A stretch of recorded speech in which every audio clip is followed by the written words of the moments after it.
Do you think? I mean, you do a number of different styles. You got training in a number of different things. So with that, how do they come Sure. together in you? How does all that?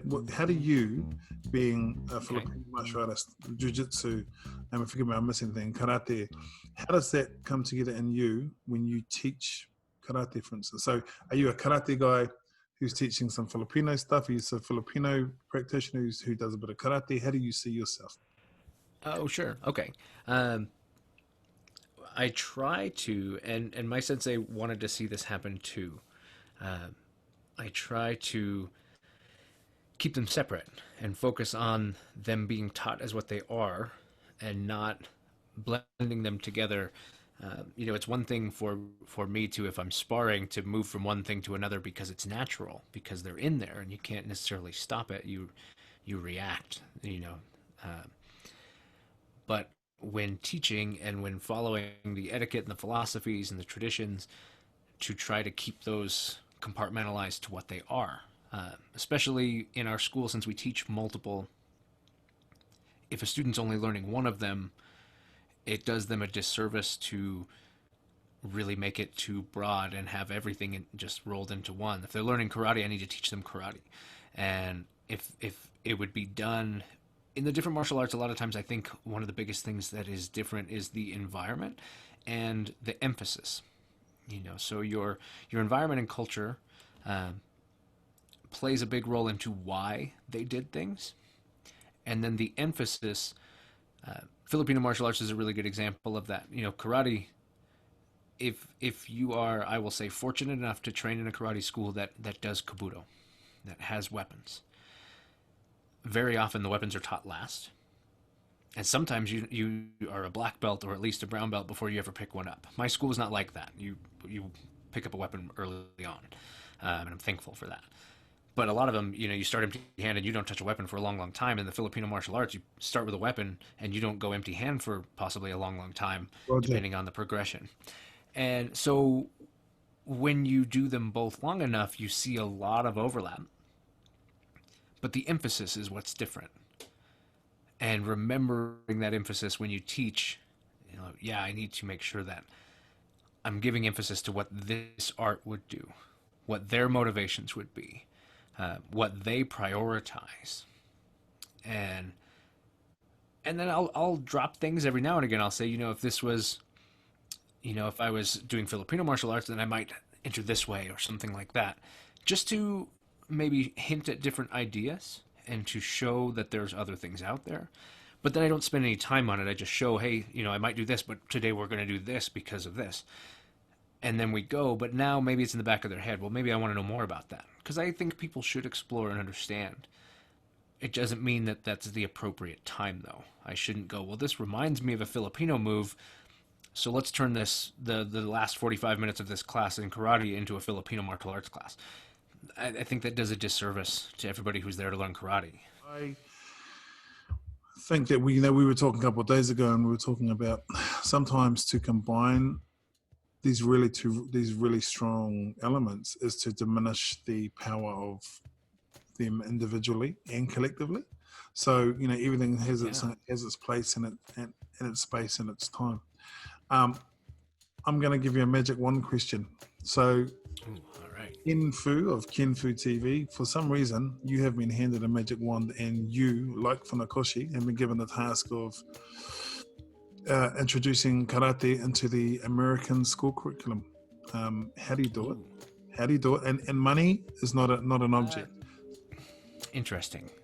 So, the first thing that I would want to do is, right now especially, because I would really like to see this happen, is approach the fact that we need a way for children to understand barriers and boundaries and to establish them. And those boundaries are the thing that define whether or not we allow ourselves to be bullied, we allow ourselves to be molested, we allow ourselves to be in all these situations.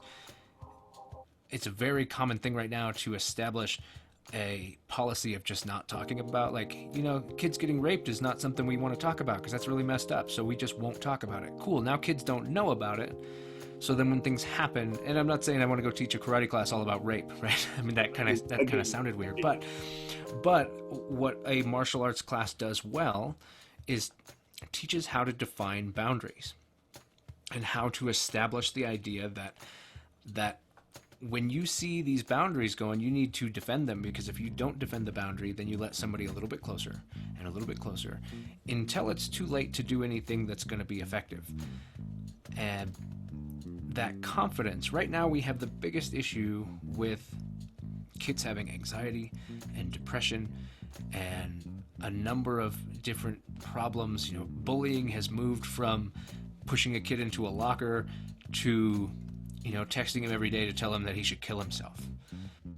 And that's messed up. And how do we... I didn't grow up that way. I don't know what life would have been like if that was what I had to deal with when it came to bullying and things like that. So helping kids find self-worth and confidence through... And look at the way the old martial artists did it. Look at the way Funakoshi talked about it, and Itosu talked about it. When they moved it into their school systems, we want to build strong bodies and capable people. We want to build those things in people. So if I build strong bodies, then I'm probably doing fitness. Fitness increases endorphins. Endorphins make it harder for... I'm going to try not to quote Legally Blonde right now. I'm trying to shift away. She's not quoting Reese Witherspoon, man. This is over, just so you know. That's right. But, you know, not only are we developing strong people, and that's a thing, that one of their things that they wanted to accomplish was developing strong, at that time the martial arts was very male-centric. They wanted to develop strong men for the military to be ready to serve their country. Name a kid that you've seen lately that is even thinking about the possibility of serving their country. You know, it's not really a common theme anymore, and let alone are they likely to be ready, because they've all got video game bodies, and you know, it's just different now, and their communication skills are horrible. So developing, I would target that. And in order to get into the school system, curriculum aside, I would target why I think it's valuable that kids have it. You must find this. I've found this quite a bit, and I think most martial artists do, especially when it comes to children, is that, you know, some parents believe that they've been watching Karate Kid, and if they send their kid to the dojo, and magically they're going to be these most amazing, disciplined, focused, resilient kids. And I think sometimes the opposite is true, because they're doing it for the parents. I had a sensei who said, if you want your children to learn discipline, you come to training. I'll teach you, you teach your children. And it's that trip, that's a kind of a trip, because they're mistaking discipline for compliant. They want kids that can't, that kind of fall into place. Not in every instance, but, you know, and not necessarily maliciously. They just don't realize they're doing it. It's a trap that we kind of fall into. Okay, so another one. No Bruce Lee references. Martial arts movies or martial arts media that have influenced you. Ooh, and no Bruce Lee references. That's okay, because you know what? While I really like my Bruce Lee and all of that stuff, that wasn't the thing that influenced me. We mentioned the Karate Kid. The Karate Kid was a big one for me. The whole Miyagi and the philosophy and all that kind of stuff, definitely. Teenage Mutant Ninja Turtles, 100%. That was probably between the Teenage Mutant Ninja Turtles and the Power Rangers. That was like the thing that got me interested in doing it. The Power Rangers, man. Well, that was, so what was funny for me is Power Rangers. Here we are. We've got these kids, really weirdly chosen to go fight beings from outer space and weird stuff. But the moments that I really liked, the things that appealed to me, was when they'd be in the Angel Grove cafeteria training karate or something, and I was like, man, that looks really cool. They get together and they do this. I always thought that those were the coolest parts of the show to me, because that was something that I wanted. I wanted a place that I could go, be with my friends. You know, they could be doing gymnastics, I could be doing karate, whatever, and, you know, we'd go over and get a smoothie at the juice bar. Like, it just seemed so awesome, and so that really appealed to me. The community of it. Teenage Mutant Ninja Turtles was just awesome, and then more recently, or at least later in life, Red Belt is probably one of my favorite martial arts movies. Oh, brother, you know what? You know that gets begged. A lot of my MMA and jiu-jitsu buddies beg it, but Red Belt is one of my favorite movies. Check it out. Yeah, you know, to me, it's not about the jujitsu. It's got jujitsu in it, right? But it's not about the jujitsu. It's about the story of a man trying to do the best that he can to follow the path. And only a martial artist really understands what that path looks like. And that is what I like about that movie is it explores that part of the martial arts that doesn't get talked about, which is the life of it. It's a hugely underrated film. It's got some amazing cameos and some amazing people in it. It really does. You know, it definitely has some. I mean, it's got some significant martial artists in it. It's got some significant actors in it. Is it the greatest movie ever? Definitely not. Is it the greatest martial arts movie?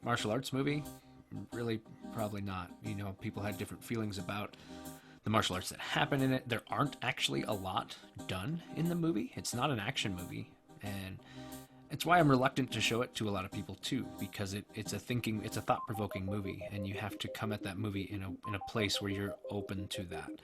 You're not going to watch Die Hard or the next Transporter movie.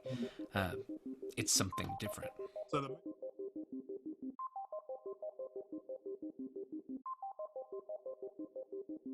it's not that I'm so pure that I can't talk about money. It does sort of on some weird level. It kind of changes the dynamic of the relationship, doesn't it?